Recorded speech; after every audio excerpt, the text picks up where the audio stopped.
But I want to go right to the Syria story. Russia putting battleships in Syria, and I think you have reports that they're being joined by China and others. What is going on there? We have news. It's tentative news until it's confirmed, but the news is alarming. This is a very major exercise, combined air, land, and sea, involving Russia, Black Sea Fleet elements, air assault division, Spetsnaz troops, and Iran and Syria, and to be joined by China, warships from China. That also includes the very likely scenario where Iran and China have already received permission to pass warships through the Suez Canal.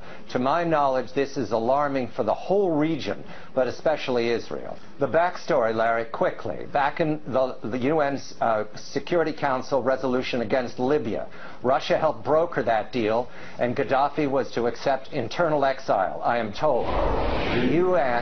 Russia believes that it was betrayed by the Secretary of State, by the UN ambassador, and by the Obama administration, and Gaddafi's death told Russia not to trust the U.S. Therefore, there will be no climbing down on Syria. Russia intends to back the Assad regime all the way.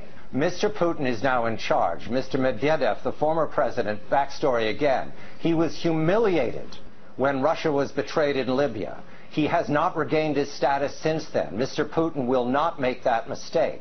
Russia is an energy superpower. They're also deploying major combat elements, Larry. I'm told Air Assault Division, Combined Arms Division, the Marines from the Black Sea Fleet are on their way to Syria right now. This is boots on the ground.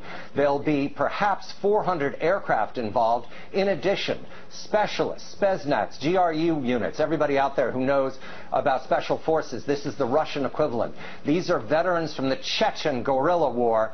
The scenario they're entertaining is in the event of a NATO intervention from the west or north in Syria. You see, they're making it very clear there will be no military option for the United States. So there is no option for the U.S. at all. This is a severe setback for the Obama administration.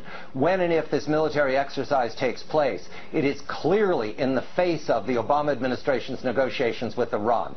Putin has played a very strong card. All right. Thank you, John Batchelor. We're going to have to leave it there.